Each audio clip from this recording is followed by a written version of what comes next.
उसमें जेल भी काटी, जावेद हाशमी के साथ शाही किला में भी रहे। मैंने सरकारी मुलाजमत भी की। फिर मैंने 1987 में पहला बल्दियाती इंतखाब लड़ा। लेकिन आसिफ अली जरदारी रिकॉन्सिलेशन की सियासत करने का चैम्पियन और एक्सपर्ट है पाकिस्तान में। अब मियां मोहम्मद नवाज शरीफ और मियां शहबाज शरीफ का जो ताल्लुक है, अगर मैं राय दूंगा तो मेरी राय वो ज़रा ज़ाती मुखासमत पर भी होगी।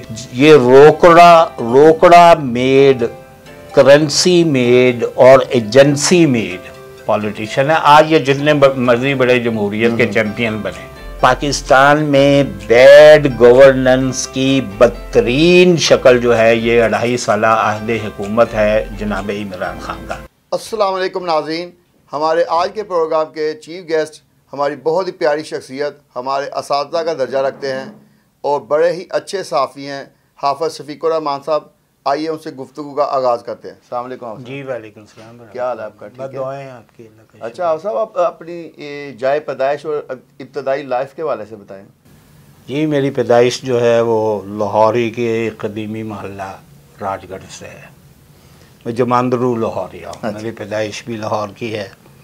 मेरे वालिदैन अमृतसर से माइग्रेट करके यहाँ लाहौर आए थे, तो वही मैं पला बड़ा। वो बड़ा एक मरदम खेज़ और ज़रखेज़ मोहल्ला था। मेरे मोहल्ले में बड़े बड़े नामवर और जय्यद मुमताज़ सहाफ़ी जो हैं वो वहाँ मुकीम थे। जब हम बड़े हुए तो हमने शोर की आँख खोली तो पता लगा कि यहाँ मौलाना चिराग हसन हसरत, जो इमरोज़ अखबार के फैज़ अहमद फैज़ के बाद एडिटर बने थे, उनके बेटे यहाँ पर जो हैं वो मौजूद हैं।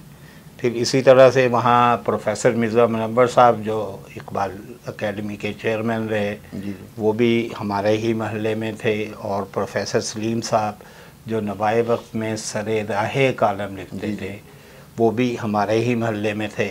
ऐसे ही हमारे वो प्रेस क्लब में ओहदेदार भी हैं, क्राइम की बीट करते हैं। कुरैशी, उनके वालिद साहब ज़ुबैर एहसान कुरैशी साहब जो हैं वो भी मेरे घर के 1-2 गलियां छोड़कर आगे रहते थे।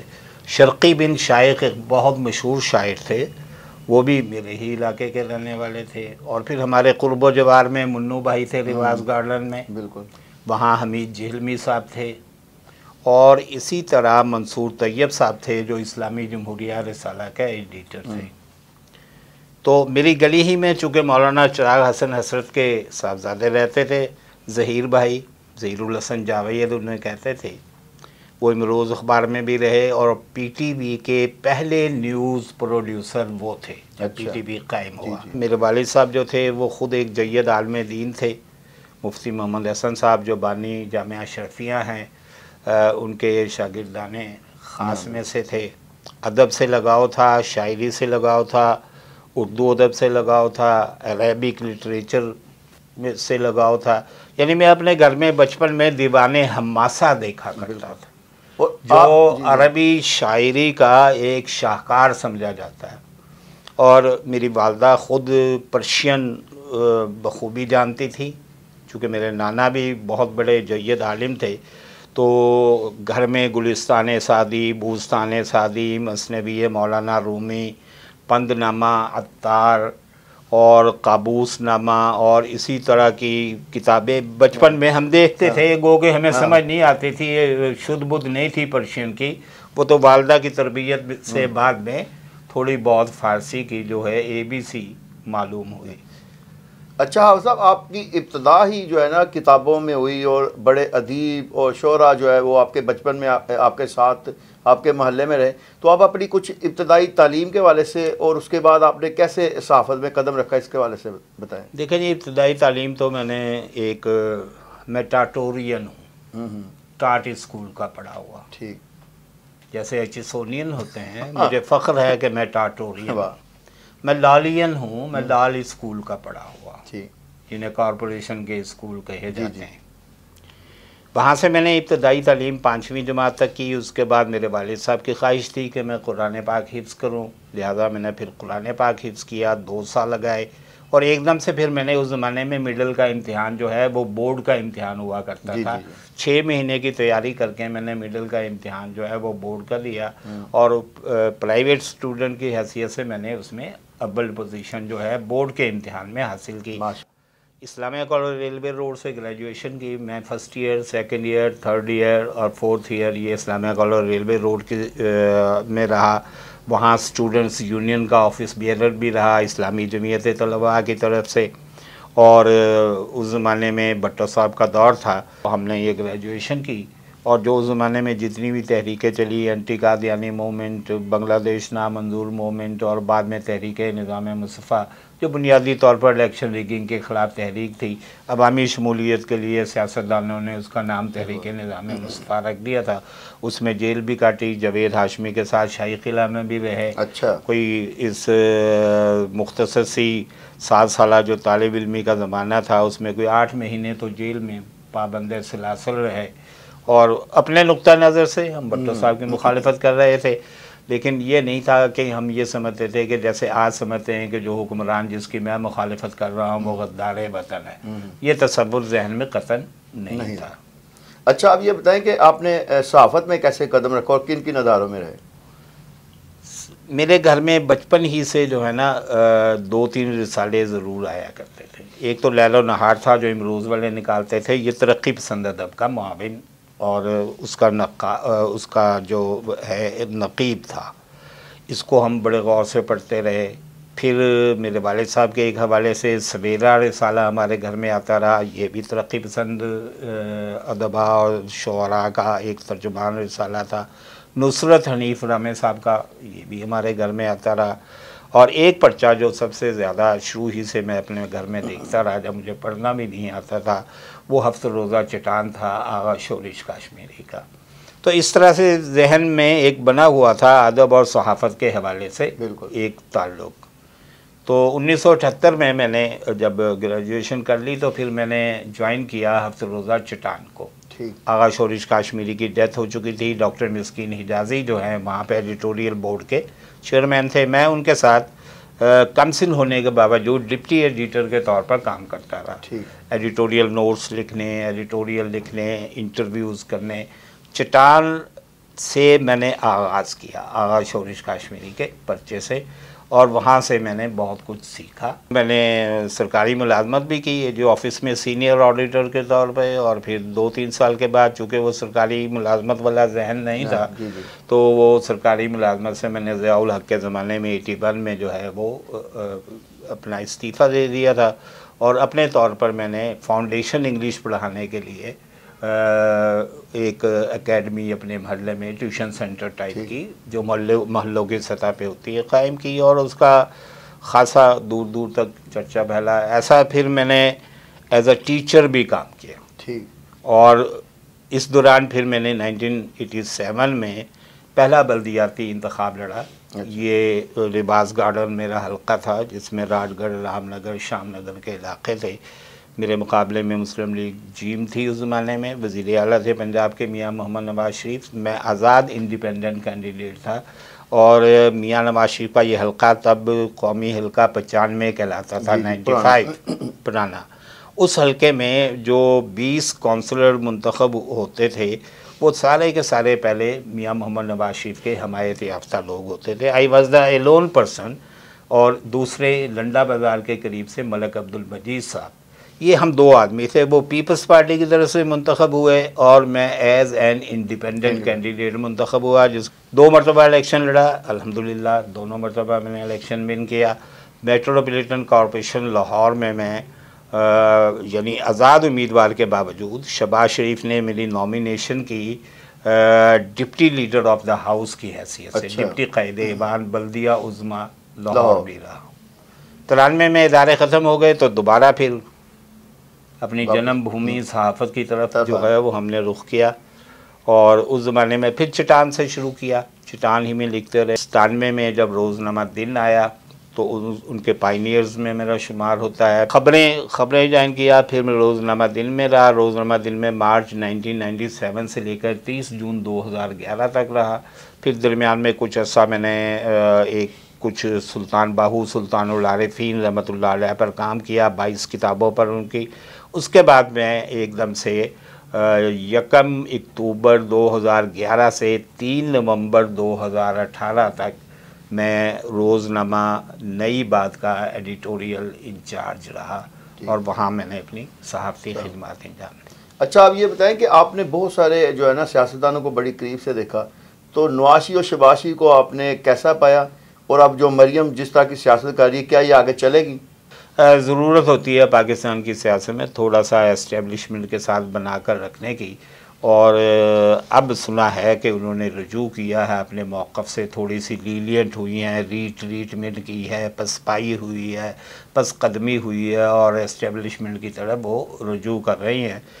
तो ज़्यादातर लोगों का रुझान जो है वो बिलावल भुट्टो की तरफ है। उसकी वजह यह है कि बिलावल भुट्टो एक पॉलिटिकल ख़ानदान से है, उसके जीन्स में जुल्फ़कार अली भुट्टो, मोहतरमा बेनज़ीर भुट्टो, फिर आसिफ अली ज़रदारी को आप लाख बुरा कह सकते हैं, वो काला चोर हो सकता है, वो कुतुब भी हो सकता है, जो आप चाहें कह लें, लेकिन आसिफ अली ज़रदारी रिकॉन्सिलेशन की सियासत करने का चैम्पियन और एक्सपर्ट है पाकिस्तान में। बिल्कुल, उससे ज़्यादा बड़ी मफाहिमत की सियासत कोई बंदा नहीं कर सकता। तो उन्होंने की। अब मियाँ मोहम्मद नवाज शरीफ और मियाँ शहबाज शरीफ का जो ताल्लुक़ है, अगर मैं राय दूंगा तो मेरी राय वो ज़रा ज़ाती मुखासमत पर भी होगी, क्योंकि 2 इलेक्शन उन्होंने मेरे मुकाबले में अपने उम्मीदवार खड़े किए थे। मेरी राय उनके बारे में कोई अच्छी नहीं है, मैं साफ़ और सीधे अल्फाज में कह रहा हूँ। शहबाज शरीफ का जहाँ तक ताल्लुक़ है, तो शहबाज शरीफ जो हैं वो भी मुंतक़िम मिजाज आदमी हैं, और मुझे याद है कि जब मैंने 91 का इलेक्शन जीत लिया, उसके बाद मियाँ अज़हर के डेरे पर मेरी उनसे मुलाकात हुई, तो उन्हें ये दुख था कि मैं उनके उम्मीदवार को हरा कर आया हूँ। तो उन्होंने पहला जुमला मुझे ये कहा था जो आज तक मेरे दिल पर नक्श है, यू डिफीटेड अवर कैंडिडेट। उन्होंने ये नहीं कहा कि अब तो मुंतखब होकर आ गए और अवामी राय आपके साथ है। तो उनका जहन जो है वो सियासी नहीं है, ये लोग तो पैसे के बलबूते पे पॉलिटिक्स कर रहे हैं। ये रोकड़ा मेड, करेंसी मेड और एजेंसी मेड पॉलिटिशियन है। आज ये जितने मर्जी बड़े जमहूरियत के चैंपियन बने।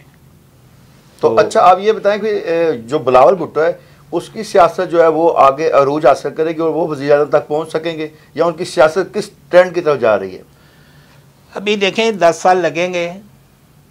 जिस उम्र में वो पार्टी के चेयरमैन बने थे, चेयरपर्सन पार्टी के अपने, तो उस एज में, जिस एज में वो बने थे, उस एज में तो गाड़ी का ड्राइविंग लाइसेंस भी लोगों को नहीं दिया जाता। जी जी। तो बिलावल ने अपनी अहलियत, सलाहियत, काबिलियत, या उसके ट्यूटर्स हैं। अलेक्जेंडर द ग्रेट एक होता है, लेकिन उसके पीछे अरिस्टोटल होता है। वो अलेक्जेंडर द ग्रेट बन सकता है अगर उसके अरिस्टोटल लेवल के अरिस्टोटल हैं, अरस्तु लेवल के। अभी वो बच्चा है। उसमें उसके बावजूद मैं ये समझता हूँ कि बाद मौक़े पे उसने जो अक़दाम किए हैं, जो बयानात दिए हैं, वो ख़ासे उसके ये मैच्योर होने की जो है अलामत है, वो मैच्योरिटी की तरफ परवाज़ कर रहा है। ये एक अच्छी बात है। ठीक। अच्छा, इमरान खान की हुकूमत बनने से पहले की और हुकूमत बनने के बाद की सियासत में आप क्या फ़र्क महसूस करते हैं? इमरान खान पॉपुलर इश्यूज़ को जो है वो हाईलाइट कर रहा था, तो लोग उसके साथ चल रहे थे।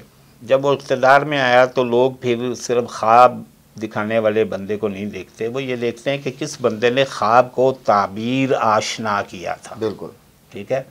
लोग ये देखते हैं कि इन 2 सालों में आपने क्या किया। मेरा नुक्ता नज़र है कि पाकिस्तान में बैड गवर्नेंस की बदतरीन शक्ल जो है, ये 2.5 साला अहद हुकूमत है जनाब इमरान खान का। मैं उनका वोटर हूँ। मैंने 20 साल तकरीबन कोई 28 साल के बाद वोट दिया। 1990 से लेकर मैंने वोट देना बंद कर दिया था कि ना नवाज शरीफ मेरे वोट का हकदार है, ना पीपल्स पार्टी। और 1918 में मैंने 28 साल बाद वोट दिया कि ये बंदा चेंज की बात कर रहा है, शायद कोई चेंज आ जाए। तो लेकिन मैंने अपना एक जुमले में आपको कह दिया कि गुज़श्ता 2.5 साल बैड गवर्नेंस के लिहाज से पाकिस्तान की तारीख़ के माथे का स्याह हाशिया है। इसको बड़ी मेहनत करना पड़ेगी। अगर 2-2.5 साल में ये स्याह हाशिया रब नहीं करता, इसको रिमूव नहीं करता, तो आने वाले दिनों में इनके लिए बहुत मुश्किलात होंगी। अच्छा, आप फारग वक्त में आपका मशगला क्या है? फिर दुनिया में हमने तो कोई और काम किया नहीं, या लिखा है या पढ़ा है। तो पढ़ते हैं आप, कैसी किताबें पढ़ते हैं? जो किताब मिल जाए। हम ग्रास हॉपर हैं। ग्रास हॉपर आप समझे, वो जानवर होते हैं जो चरागाहों में चरते हैं, जो जड़ी बूटी आ गई खा ली। तो हमारा भी यह है, अदब मिल गया उसको पढ़ लिया। अदब बुनियादी तरजीह है, और उसमें जो बायोग्राफीज़ हैं, ऑटोबायोग्राफीज़ हैं, जो लोगों ने अपनी सवाने उमरियाँ लिखी हैं, वो किसी ने लिखी हो, वो पंडित जवाहरलाल नेहरू की हो, वो अबुल कलाम आज़ाद की हो, वो अपना आज के दौर में किसी ने लिखी हो, तो वो सवाने उम्री में दिलचस्पी लेता हूँ, जो कि उसमें शख्सियत बयान हो रही होती है और शख्सियत का इर्तिका जो है वो बयान हो रहा होता है। आपने बहुत सारी तहरीरें लिखी, क्या इनको किताबी शक्ल में भी कंपाइल करवाया? पढ़ी हुई हैं, कुछ ज़ाया हो गई हैं। साहब ज़ाहिर अखबारात में काम करते थे, और ये जो 1997 से 2020 आज के डेट तक बेशुमार तहरीरें लिखी हैं, लेकिन कोई चीज़ महफूज नहीं। अच्छा, आपका ज़िंदगी का सबसे रंजीदा दिन कौन सा था?